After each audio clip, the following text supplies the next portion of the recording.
X-Men 97 flops. Disney Plus is a dead streaming platform, right? So X-Men 97 is an interesting TV show. We talked about this for a little while towards the end of Saturday Night Hypnosis. We talked about it because the conversation around X-Men 97 is weird, right? It's like all the people who initially hated X-Men 97 are now praising the show. They're saying the show is great. They're saying that everybody needs to watch it, right?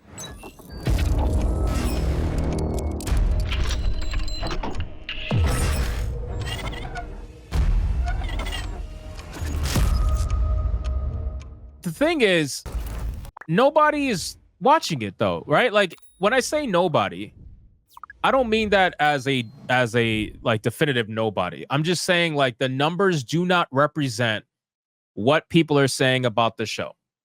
And I keep bringing this up because it's very important. It shows three things, in my opinion, that a lot of people overlook.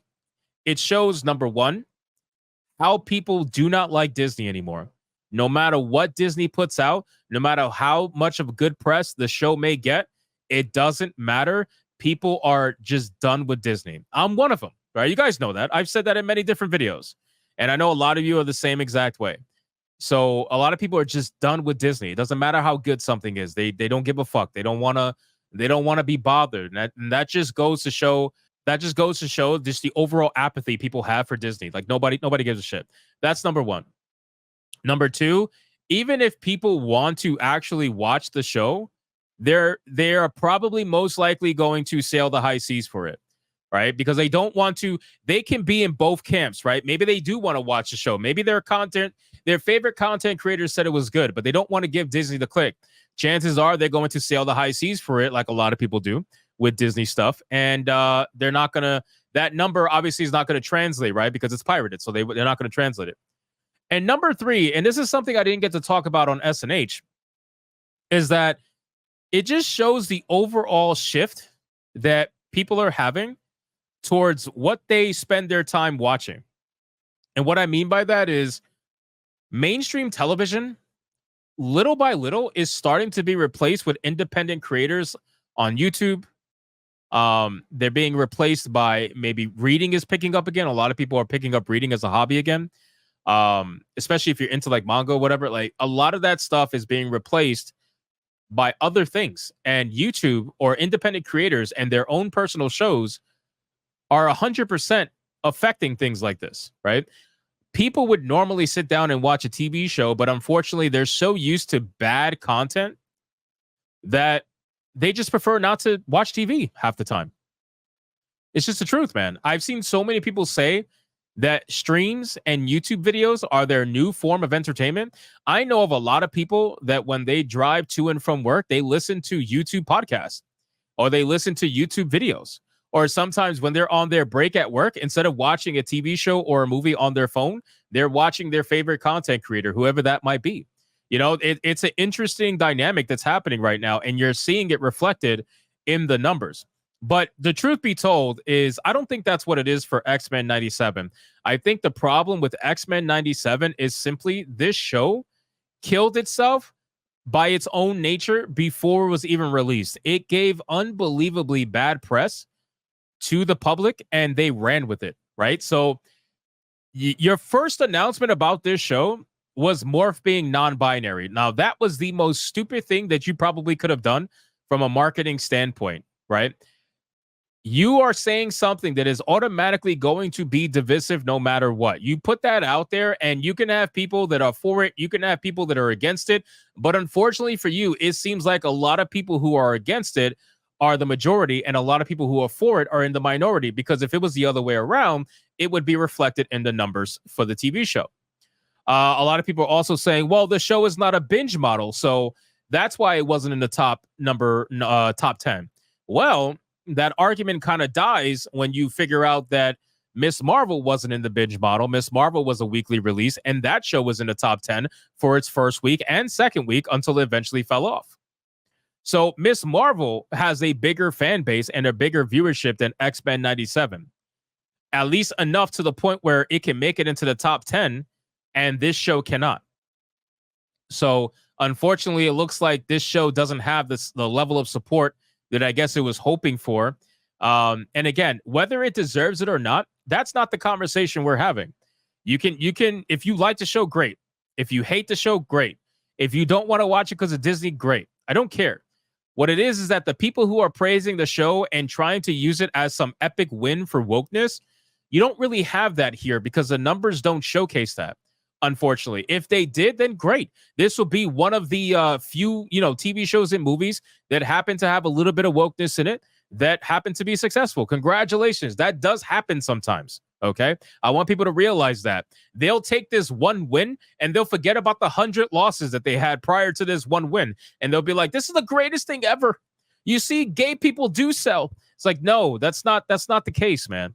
You have your win, take it with you. But unfortunately, I don't think you can classify this as a win. I just don't, because there are shows out there that are hitting the top 10 that are probably on the smaller scale like this show and are doing it without the need of having a character be non-binary. You know what I mean? Like it's the dumbest thing. You didn't have to do that. I feel like you killed your show before it ever had a chance.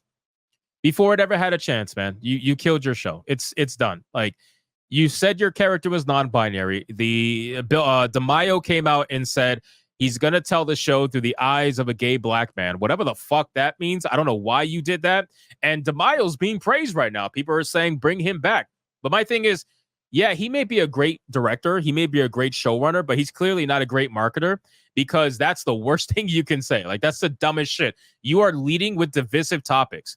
There's no reason to lead with divisive topics. It's the same thing as if you wanted to lead with religion, right? Like you're talking politics and religion are divisive topics. Why are you going to lead your X-Men show with one or the other? Makes no fucking sense whatsoever. You are stupid. You're the worst marketer, and you killed the show with bad press before it even had a chance to get off its feet.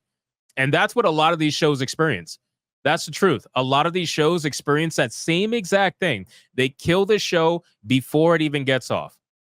And then they're going to say, well, you just don't like gay people. It's like, no, bro, you are speaking. You don't understand the political climate that you're in. If you don't get that, speaking about identity politics and religion or anything of the sort, it is divisive topics. If you want to maximize your customer base, don't go for divisive topics, right? I'll end it with this. And then I'll suit up. The age-old saying from good old Michael fucking Jordan. What did he say? Right? You guys know. What did he say? Say it in the chat. I know all you guys know what Michael Jordan said. What did he say?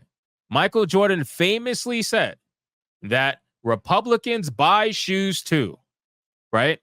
And even though that is one particular side of the aisle, that statement right there is all you need to know. It's all you need to know. So I feel like we need to make sure we understand that Republicans buy shoes too. And I'm not talking about Republicans in general.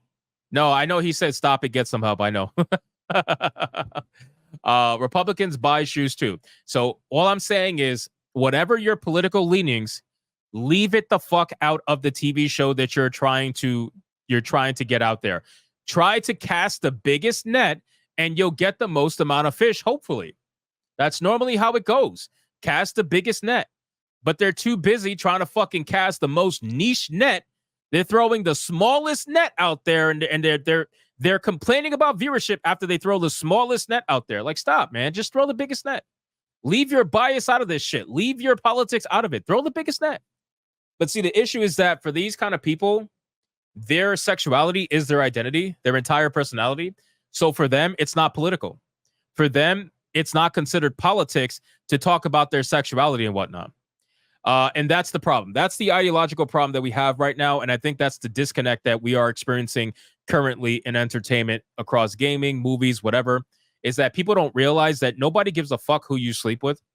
Nobody cares who you sleep with. You are parading around with it as if it's the bravest thing you've ever done. Nobody gives a fuck. You literally did the easiest thing in the world, which is to sleep with someone. Nobody cares, right?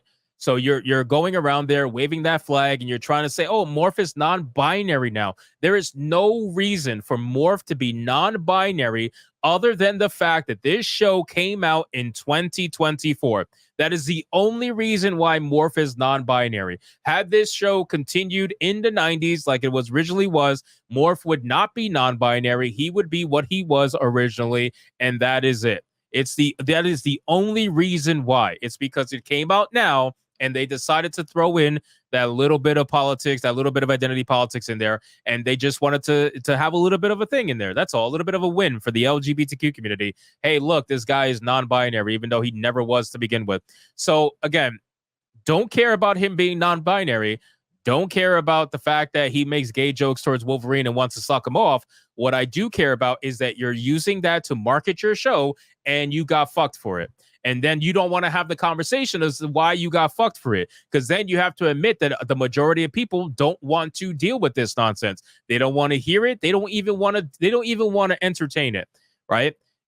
That's the problem. So all I'm saying is maybe lead your show with something that has to do with the actual show. You know what I'm saying? Like lead it with how good the show is going to be. Perhaps you can lead it with the story of Magneto, right? What he's trying to do. Just follow through with that, perhaps. But no, you just wanted to say, hey, we're going to feature the first non-binary character in X-Men. Shout out to Morph. Let me tell you all about his non-binariness. And then I'm going to explain how shapeshifting is the same as being non-binary. And then when you ask them, hey, have you ever seen a non-binary person shapeshift in real life? They say, well, no. But he still is. It's like, oh, okay. Okay. I guess. You make sense, I suppose. So that's all, man.